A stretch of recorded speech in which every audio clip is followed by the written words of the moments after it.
Hello friends, operating કોસ્ટિંગમાં basic calculation કઈ રીતે થાય, બરાબર. ફિક્સ કોસ્ટ અને વેરિયેબલ કોસ્ટ તેનું બાયફર્કેશન છે તે આપણે જોયું. વેરિયેબલ કોસ્ટમાં ત્રિરાશિ ક્રોસ મલ્ટિપ્લિકેશન કરી અને જે તે variable cost per unit per kilometre કઈ રીતે ફાઇન્ડ કરવું તે બધું બેઝિકલી આપણે જોયું, બરાબર.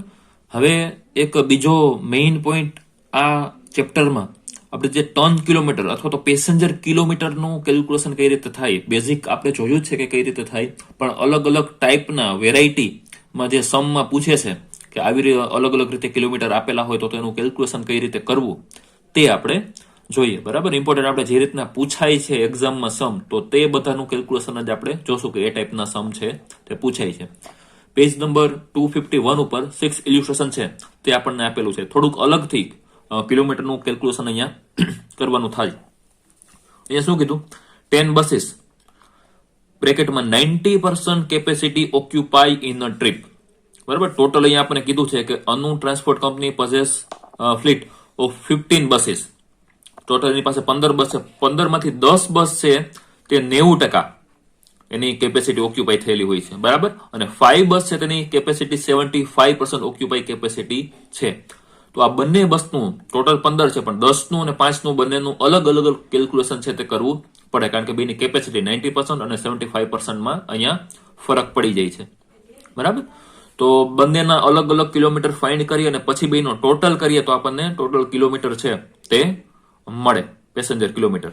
ઓકે, જો આગળ આપણને કીધું છે seating capacity of each bus is 40 passenger. તો 10 બસમાં આ 40 ના 90% લેશું પેસેન્જર કિલોમીટર ફાઇન્ડ કરવા માટે, બરાબર. અને 5 બસમાં 40 પેસેન્જરના 75% લેશું, બરાબર. જોઈએ, each bus perform 6 trip in a day and cover 20 કિમી distance in a trip. Total આખા દિવસની 6 ટ્રીપ કરે છે અને આખી ટ્રીપમાં 20 કિમીનું ડિસ્ટન્સ છે તે કવર કરે છે.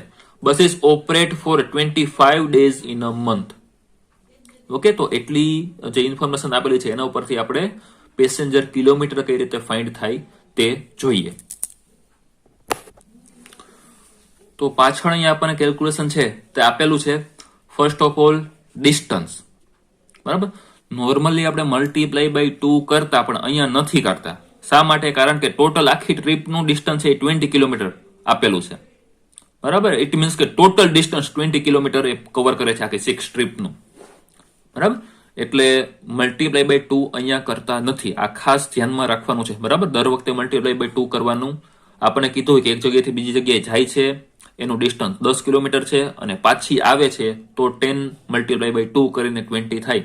પણ અહીંયા એવું કંઈ કીધેલું નથી. આખી ટ્રીપનો કિલોમીટર આપણને 20 આપેલા છે, બરાબર. તો તે 20 મલ્ટીપ્લાય બાય 2 કરવાની અહીંયા જરૂર નથી. Okay, multiply by number of vehicle. તો આપણને 10 અને 5 બેની ઓક્યુપાઈ કેપેસિટી અલગ અલગ આપેલી છે, એટલા માટે આપણે 10નું અને 5નું બેનું અલગ અલગ કેલ્ક્યુલેશન કરશું, બરાબર. ટોટલ 20 કિમી ડિસ્ટન્સ છે. બસ 10 અને 5, બરાબર. મલ્ટીપ્લાય બાય ટ્રીપ, તો 6 ટ્રીપ જ કરે છે, 15 બસ, બરાબર. અને મલ્ટીપ્લાય બાય ડેઝ, તો 25 આખા મંથના છે, બરાબર. તો 10 બસના કિલોમીટર 30,000 અને 5 બસના 15,000, એટલે ટોટલ 45,000 કિલોમીટર આ બસ છે તે ચાલશે. ટોટલ 25 બસ થઈ, બરાબર. હવે કિમી આપણને મળી ગયા મલ્ટીપ્લાય બાય એક્ચ્યુઅલ પેસેન્જર, બરાબર. 30,000 ઇન્ટુ 50 બ્રેકેટમાં 50 ઇન્ટુ આના પર્સન્ટેજ 10 બસના અને 5 બસના. તો પેલામાં આપણે કીધું છે કે 90% કેપેસિટી, બરાબર. તો તેના મલ્ટીપ્લાય કરીએ તો સીટિંગ કેપેસિટી 40 છે, બરાબર. તેના 90% એટલે 36 એક્ચ્યુઅલ પેસેન્જર એ બસમાં હોય, બરાબર. તો ટોટલ પેસેન્જર કિલોમીટર આવે 10,80,000 અને 15,000 કિલોમીટર ઇન્ટુ બ્રેકેટમાં 40 ઇન્ટુ 75%, બરાબર. 5 બસ છે તે 75% કવર કરે છે કેપેસિટી, બરાબર. તો 40 માંથી 30 સીટ જ ભરાયેલી હશે, બરાબર. તો 15,000 ઇન્ટુ 30 પેસેન્જર, બરાબર, અથવા તો સીટ, એટલે 4,50,000 આ 5 બસના કિલોમીટર. તો ટોટલ પેસેન્જર કિલોમીટર આપણે આ બેનો ટોટલ, બરાબર, 10,80,000 પ્લસ 4,50,000 એટલે 15,30,000 પેસેન્જર કિલોમીટર. અને બસ કેટલા કિલોમીટર હાલી છે? ટોટલ 45,000 કિલોમીટર, બરાબર. બધી બસ થઈને 10 ને 5 ટોટલ 15 બસ, બરાબર ને. Passenger kilometre 15,30,000. આનો ક્યાં યુઝ થાય? પર પેસેન્જર કિમી અહીંયા ફાઇન કરવા માટે. અને આનો ક્યાં યુઝ થાય? પેટ્રોલ, ડીઝલ, ટાયર, XYZ જે કંઈ પણ એક્સપેન્સ આપણો હોય, ડેપ્રિસિએશન જો કિલોમીટરમાં આપેલી હોય ત્યાં આનો યુઝ કરવાનો, બરાબર. જ્યારે આપણે ડિવાઈડ કરીએ આ સેકન્ડ ઓલામાં પર પેસેન્જર કિલોમીટર, ત્યારે આ પેસેન્જર કિલોમીટરનો યુઝ થાય.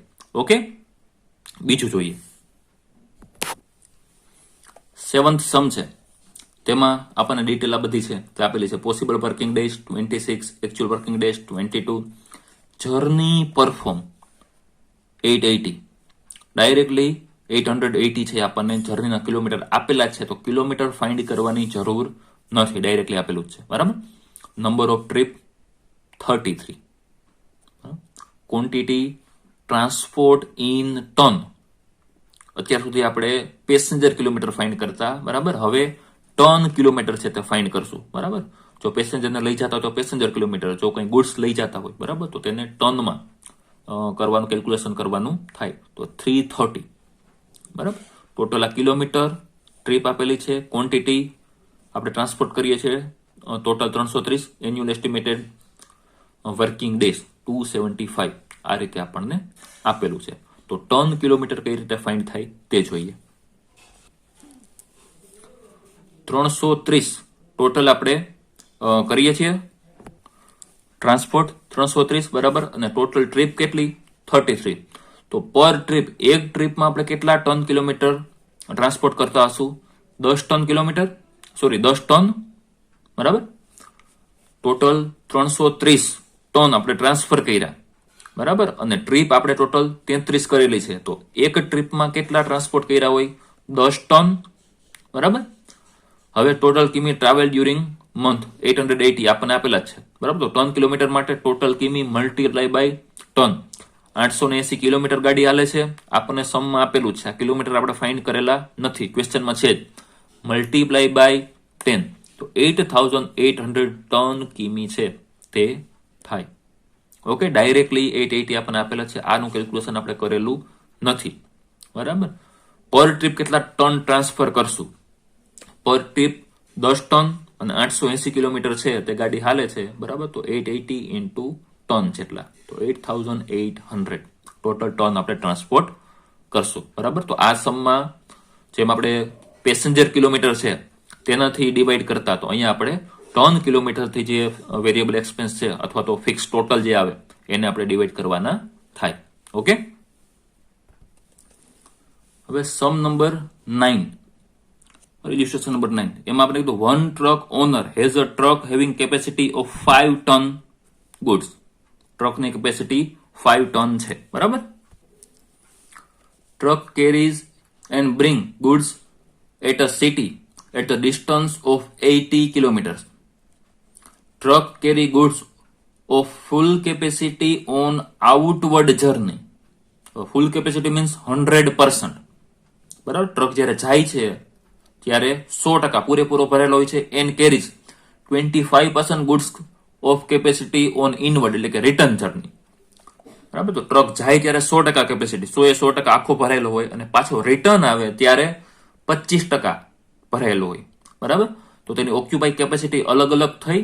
તો જેવી રીતે આપણે 10 બસ અને 5 બસ એમાં અલગ અલગ કેલ્ક્યુલેશન કર્યું હતું, તો એની જેમ અહીંયા પણ ઓક્યુપાઈ કેપેસિટી બસ જ્યારે ટ્રક જ્યારે જાય છે ત્યારે અને આવે છે ત્યારે અલગ અલગ છે, તો અલગ અલગ ઇનવર્ડ અને આઉટવર્ડ, બરાબર. બેયનું કેલ્ક્યુલેશન છે તે અલગ અલગ કરવું પડે. ઓકે, આગળ આપણે કીધું the truck runs for average 25 days in a month, બરાબર. ઓકે, જોઈએ આનું કેલ્ક્યુલેશન કઈ રીતે થાય તે. પહેલા તો ટોટલ 5 ટન અને કેપેસિટી અત્યારે આઉટવર્ડ, બરાબર. 100% જ્યારે કેપેસિટી છે ત્યારે આપણે જોઈ છે, બરાબર. 5 ટન તેની કેપેસિટી, ઓક્યુપાય તો પૂરેપૂરા 5 ટન ભરીને જાય છે, બરાબર. 100%. મલ્ટીપ્લાય બાય ડિસ્ટન્સ, તો 80 કિલોમીટરનું ડિસ્ટન્સ છે, અને મલ્ટીપ્લાય બાય 25, આખા મંથમાં 25 ડેઝ છે તે ટ્રક ચાલે છે. તો આઉટવર્ડ જર્નીના કેટલા? 10,000 કિલોમીટર આવે, સોરી ટન કિલોમીટર આવે, બરાબર. 5 એની કેપેસિટી પૂરેપૂરું 100% ભરીને જાય છે, બરાબર. 80 ડિસ્ટન્સ આપણને આપેલું છે, અહીંયા આપણે મલ્ટીપ્લાય બાય 2 નથી કરતા. શા માટે? કારણ કે જાય છે ત્યારે અને આવે છે ત્યારે બેનું અલગ અલગ કેલ્ક્યુલેશન કરીએ છીએ. જાય ત્યારના 80 કિલોમીટર, આવે ત્યારે રિટર્ન ત્યારના 80 કિલોમીટર. તો બંનેનું અલગ અલગ કેલ્ક્યુલેશન કરેલું છે. જાય અને આવે છે પણ બંનેનું અલગ અલગ છે, એટલે માટે આપણે મલ્ટીપ્લાય બાય 2 કરતા નથી. બેની ઓક્યુપાય કેપેસિટી અલગ અલગ છે, તો બેનું અલગ અલગ કેલ્ક્યુલેશન આપણે કરશું. બરાબર? તો આઉટવર્ડ જર્નીના 10,000 કિલોમીટર, બરાબર, અને રિટર્ન આવે ત્યારે તો ખાલી એક જ ફરક છે કે અહીંયા 100% જાય ત્યારે એની ઓક્યુપાય કેપેસિટી હતી, અહીંયા 25%. તો 5 ના 25% રિટર્ન આવતી વખતે. ડિસ્ટન્સ 80 કિલોમીટર, ડેઝ આખા મંથના 25, તો 2,500. તો બંનેનો total 10,000 plus 2,500, total ton kilometre 12,500. બરાબર? આગળનો એક સમ આપણે કર્યો, તેમાં 10 બસ અને 5 બસ બેની અલગ અલગ કેપેસિટી આપેલી હતી. બરાબર? અહીંયા આઉટવર્ડ અને ઇનવર્ડ જર્ની રિટર્ન આવે ત્યારે એ બંનેની અલગ અલગ ઓક્યુપાય કેપેસિટી છે, તો અલગ અલગ આપણે એનું કેલ્ક્યુલેશન છે તે કર્યું. ઓકે? એના પછીના નેક્સ્ટ 10th ઇલ્યુસ્ટ્રેશનમાં આપણને વીકલી ડિટેલ આપેલી છે. બરાબર? વીકલીમાં દરેક ડે ની અલગ અલગ કિલોમીટર છે અને તેના ટન એ પણ અલગ અલગ આપેલા છે. બરાબર? તો ડે વાઇઝ ટન કિલોમીટરનું કેલ્ક્યુલેશન આપણે કરવું પડે. તો મંડેનું 115 into 6, 125 into 5, 110 into 4, 100 into 5.5, 80 into 4.5, 67 into 5 જે ટોટલ આવે. બરાબર? વીકલી ટન કિલોમીટર આપણને સામેના પેજ ઉપર 3000 છે તે આપેલું છે. બરાબર? તો જે પ્રમાણે આપણે ક્વેશ્ચનમાં આપેલું હોય તે પ્રમાણે કેલ્ક્યુલેશન આપણે કરવાનું. બરાબર? યરલી આપે તો યરલી, મંથલી આપે તો મંથલી, ઇનવર્ડ આઉટવર્ડ કેપેસિટી અલગ અલગ હોય તો એમ. બરાબર? નંબર ઓફ વ્હીકલ વધારે હોય અને એ બેની કેપેસિટી અલગ અલગ હોય તો એ રીતે આ બધું આપણે કેલ્ક્યુલેશન કર્યું. હવે અહીંયા વીકલી આપણને કિલોમીટર મળશે. અત્યાર સુધી આપણે શું કાં યરલી કાં મંથલી કિલોમીટર આપણને મળતા, તો અહીંયા આપણે વીકલી ટન કિલોમીટર મળશે. બરાબર? તો હવે બીજા બધા જે એક્સપેન્સ આપણને મંથલી આપેલા હોય, બરાબર, તો એક મંથમાં 4 વીક હોય. આપણે જે એક્સપેન્સ આપેલા હોય તેને આપણે જે કિલોમીટર ફાઇન્ડ કરીએ તો એ પ્રમાણે કન્વર્ટ કરતા. બરાબર? જો મંથલી આપણે કિલોમીટર ફાઇન્ડ કર્યા હોય અને એક્સપેન્સ યરલી આપેલો હોય, બરાબર, તો ડિવાઈડ બાય 12 કરી અને તેને મંથલીમાં કન્વર્ટ કરતા. બરાબર? જો કિલોમીટર આપણે યરલી ફાઇન્ડ કર્યા હોય અને એક્સપેન્સ મંથલી આપેલો હોય તો મલ્ટીપ્લાય બાય 12 કરી અને જે તે મંથલી એક્સપેન્સને યરલી એક્સપેન્સમાં આપણે કન્વર્ટ કરવાના થાય. બરાબર? હવે અહીંયા વીકલી કિલોમીટર આપણને આપેલા છે. બરાબર? તો વીકલી ટન કિલોમીટર આપણે ફાઇન્ડ કર્યા. હવે જે એક્સપેન્સ મંથલી આપેલો હશે તેને વીકલી કન્વર્ટ કરવાનું થાય. તો નોર્મલી એક મંથમાં 4 વીક હોય. બરાબર? તો જો મંથલી એક્સપેન્સ આપેલો હોય તો ડિવાઈડ બાય 4 કરી અને વીકલી એક્સપેન્સ આપણે લેવાનો થાય. બરાબર? અને આખા યરમાં ટોટલ વીક છે તે 52 હોય. બરાબર? તો એવી રીતના જો કોઈ યરલી એક્સપેન્સ આપેલો હોય તો તેને ડિવાઈડ બાય 52 કરી અને વીકલી એક્સપેન્સ લેવાનો થાય. તો આ રીતે એનું કેલ્ક્યુલેશન થાય. ઓકે? આગળ વધીએ. 12th ઇલ્યુસ્ટ્રેશનનું જોઈએ. બરાબર? આપણે જે નોર્મલી કરી જ ગયા છે, અગાઉ આવી ગયું એવું નથી જોતા, તે નવા પોઈન્ટ છે તે જ આપણે લેતા જાય છે. હવે અહીંયા 3 અલગ અલગ આપણને સિટીનું આપેલું છે. બરાબર? દિલ્હી ટુ ચંડીગઢ, દિલ્હી ટુ આગ્રા અને દિલ્હી ટુ જયપુર.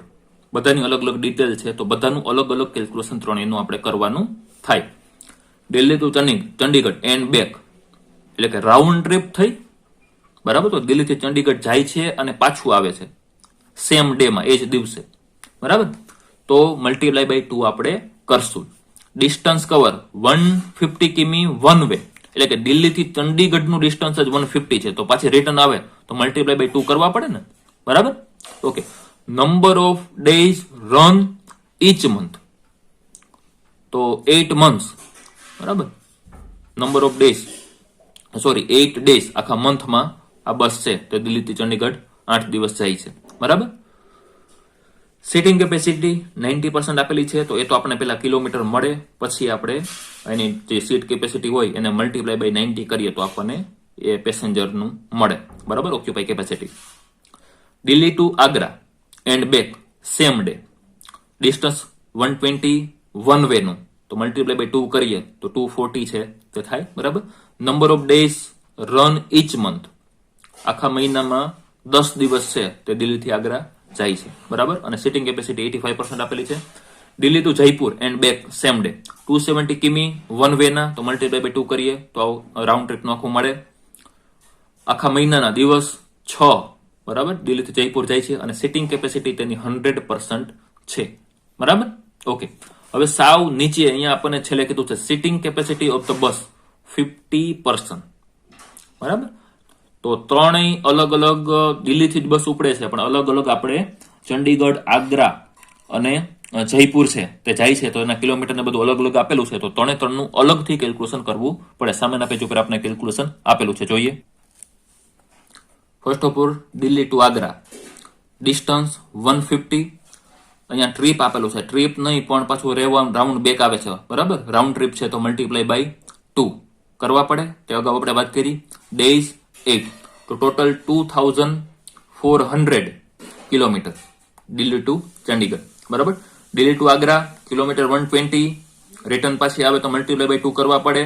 ડેઝ 10, તો 2400 એના પણ. Delhi to Jaipur 270 into 2 return આવે તો, અને 6 ડે તો 3240. તો આપણે ટોટલ કિલોમીટર મળે 8040. બરાબર. હવે ફ્રેન્ડ્સ અહીંયા જે નીચે કેલ્ક્યુલેશન આપેલું છે તો આ કંઈ કરવાની જરૂર નથી. ડાયરેક્ટલી માની લો કે આ દિલ્હી ટુ જયપુરના આપણને કિલોમીટર મળ્યા. હવે શું કરવાનું થાય તો કે એની કેપેસિટી, એની સિટિંગની જે કેપેસિટી છે અને એની ઓક્યુપાય કેપેસિટી છે, બરાબર, એ તમે લઈ લો ડાયરેક્ટલી, તો આ તમને આન્સર છે તે મળે.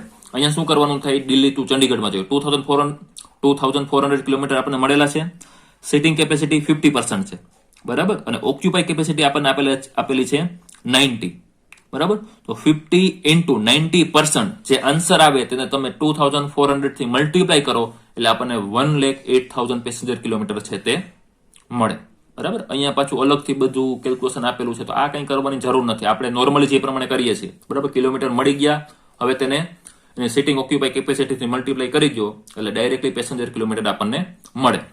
દિલ્હી ટુ આગ્રા 2400 કિલોમીટર, બરાબર, સિટિંગ કેપેસિટી 50 અને 85% ઓક્યુપાય કેપેસિટી છે. તો 50 ના 85% જે આન્સર આવે તેને 2400 થી મલ્ટીપ્લાય કરો એટલે ડાયરેક્ટલી આપણને 1,02,000 કિલોમીટર છે તે મળે.